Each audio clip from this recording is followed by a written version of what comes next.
Hi everybody, this is Alchemist2 and I'm back again with another movie review. Recently Dad and I went to the cinema and we saw um, Sherlock Holmes, A Game of Shadows, and to be quite honest with you, I think this is probably and possibly the most accurate version of Sherlock Holmes versus Moliarty ever seen. It portrays Moriarty as both a cunning man, deviously so, and a sadist. Also, a man who seems like he would always have the upper hand, but is always bested by Holmes in the end. And they are evenly matched, and it is quite evident that they are. Um, the story itself has so many twists and turns and just connections that you have to pay attention from start to finish to know where it's going, because it's very intricately um, meshed together, and just the way that Guy Ritchie does this is nothing short of incredible, and it was very precisely done, and it was exemplary. I absolutely loved it. I like this movie better than the first one, and there was also a lot of very unique use of slow motion, and in the way that it was depicted, it was actually quite artistic and outstanding. The visual effects were well done. The acting was phenomenal. I thought that Robert Downey Jr.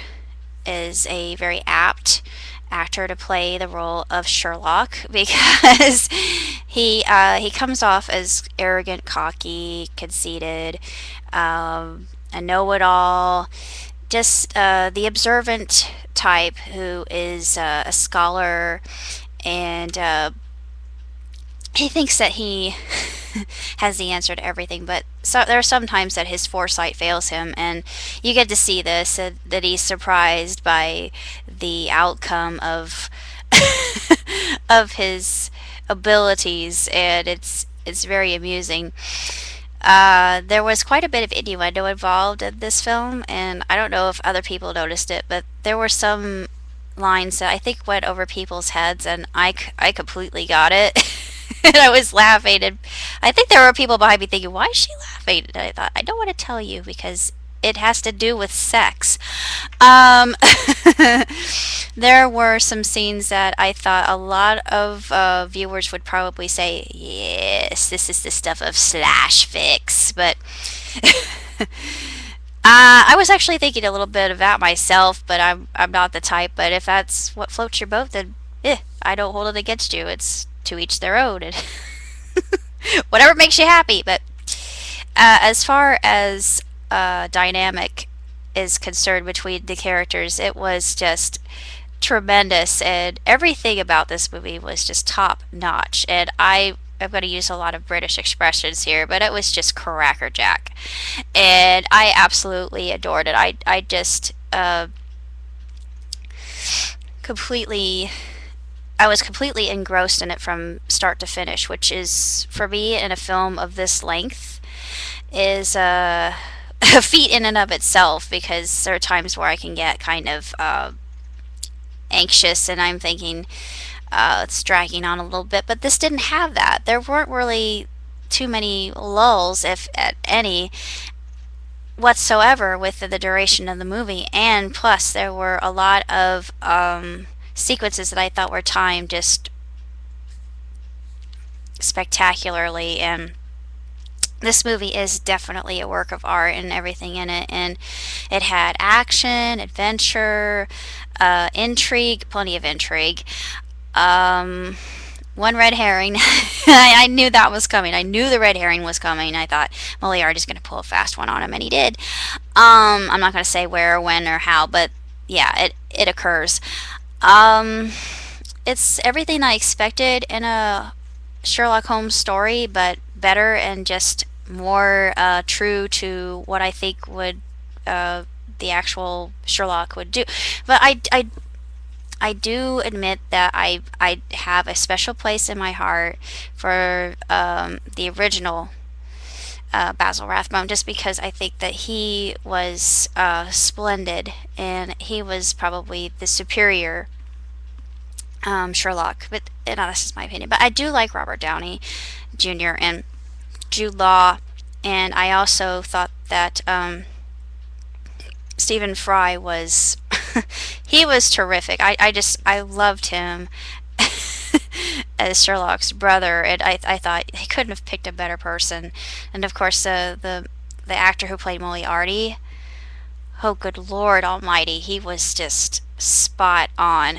He couldn't have been a more perfect fit for that character. You loathe him, but yet you're just so dazzled and taken by his superior intellect and wit, and you notice that the tension between them, and how they have this battle of the minds going on, especially during the last scene in Sweden, and it's a globe-trotting adventure, and I absolutely adore films like this because they just take you to different places that normally a lot of us would never go unless we had gabs of money. I felt that the cinematography was gorgeous.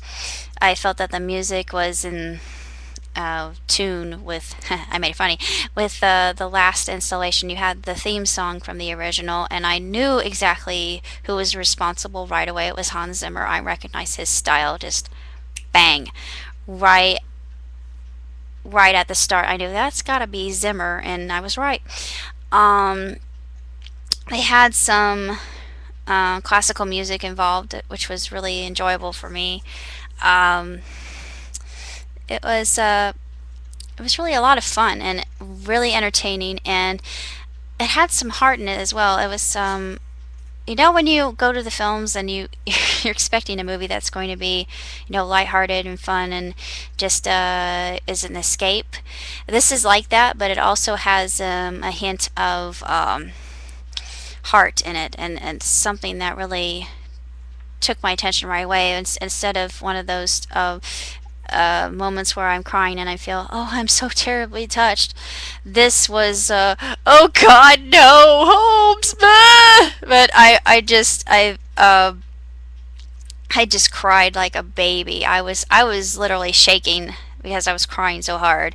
Yeah, I was really caught up in the emotion of it all. I didn't realize that I was going to be overclimped that quickly, and and that abruptly, but it took me by surprise. It really did, because I didn't think that this movie would have anything like that in it. But it was just a nice contrast, and it's like my dad said, this film really ran the gamut, and it certainly did. There are just so many emotions, and the plot is just so intricate and very meticulously done, and you could see that Guy certainly did his research, and I give him tons uh, of praise for doing this, because I do feel that this is the best version of Sherlock I've seen. I have not yet seen the Japanese version, which would be Professor Layton, which is another one of my favorites, since I have a huge Sherlock Holmes fan. I have been since I was a little girl. But I have to say, this movie really delivers, and if you want to see a really outstanding action adventure film that has a little bit of something for everybody in it, then this is the movie you just gotta see, because it is just fantastic. It is outstanding. I cannot complain one bit with it, even though I bet there are people out there saying, what's up with all the slow-mo? The slow-mo was awesome. Just the way they did it, and when I'm not going to say anything, because if I do, I'll give away a little bit of the plot. I'm not going to do that.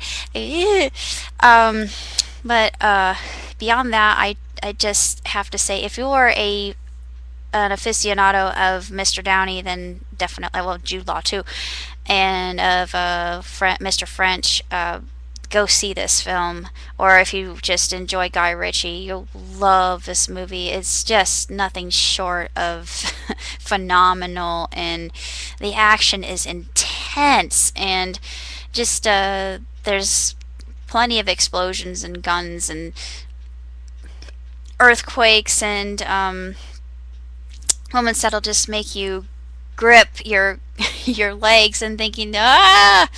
And I was literally glued to the edge of my seat. I was riveted throughout the whole film. I was mesmerized, and that is saying something, especially for me, because sometimes my attention span is a little bit short, but this was so witty.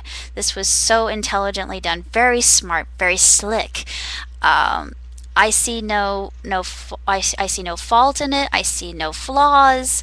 This was possibly the perfect movie of the season, and maybe I'm getting ahead of myself. I hope I don't jinx myself by saying that, but I give it 2 thumbs up, 5 stars. I know that's more than 4, but it deserves the extra 5 because it is epic, and everything about it is just unbelievable, and it just leaves you sitting there with your mouth agape thinking, how did they do that? And it leaves you with a sense of wonder and keeps you guessing, well, what's going to happen next? Who's behind this particular incident? What'll what will become of certain characters, and when will this certain element be used again? And you see things like that happening, and it's just so well done that it deserves nothing better and more than an A plus, a gold star, and just sparkles, rainbows, and whatever else I can give it. Uh, and yes, for those of you who like eye candy, Robert does take his shirt off in the movie. Woohoo! Little bit of something extra for the ladies in the audience. But beyond that, I just have to say, this is a really exemplary film, and I just loved it.